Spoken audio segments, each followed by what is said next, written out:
प्रकाश आंबे यांचं प्रकाशन झालेलं शिवाजी कोण होता हे पुस्तक, ज्याच्यावर गोविंद पानसरे साहेबांचा उल्लेख केला पण त्याचा लेखक म्हणून उल्लेख नाही, त्या पुस्तकाच्या संदर्भात मी प्रकाश आंबे यांना फोन करून, प्रकाश भाऊ आपण हे पुस्तक प्रकाशित केलं आहे का, इथून मी सुरुवात केली.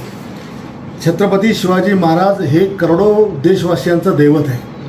त्यांना महाराष्ट्रात संपूर्ण देशामध्ये आपण सगळेजण दैवत मानतो.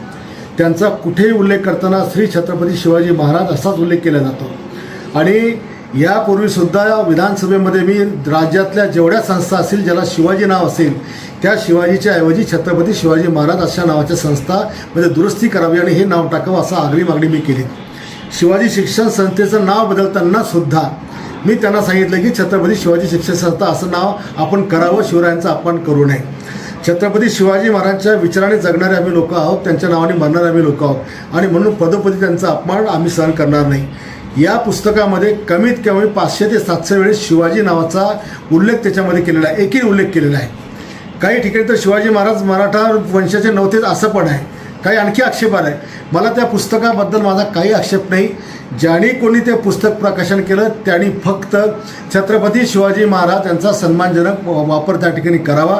मी जे काही त्यांना रात्रीच्या वेळेला त्यांना शिवगाळ केली, त्यांच्या आईबद्दल बोललं असेल किंवा त्यांच्या पत्नीबद्दल, त्याबद्दल मी दिलगिरी व्यक्त करतो. पण ज्याला कुणाला बुलढाण्यातून पुस्तक वाचायचं असेल का महाराष्ट्रात आणखी कुठं वाचायचं असेल त्याला आमची विनंती आहे की आपण आपल्या बापाचं नावसुद्धा एकेरी घेत नाही तर महाराजांचं नाव किंवा छत्रपती शिवाजी महाराज असंच नाव त्याच्यामध्ये उल्लेख करा आणि मग खुशाल पुस्तक वाचा. आम्ही पण तुमचं ऐकायला त्या ठिकाणी येतो, पण महाराजांचा नावाचा उल्लेख एकेरी करून करोडो हिंदूंचा अपमान करू नका.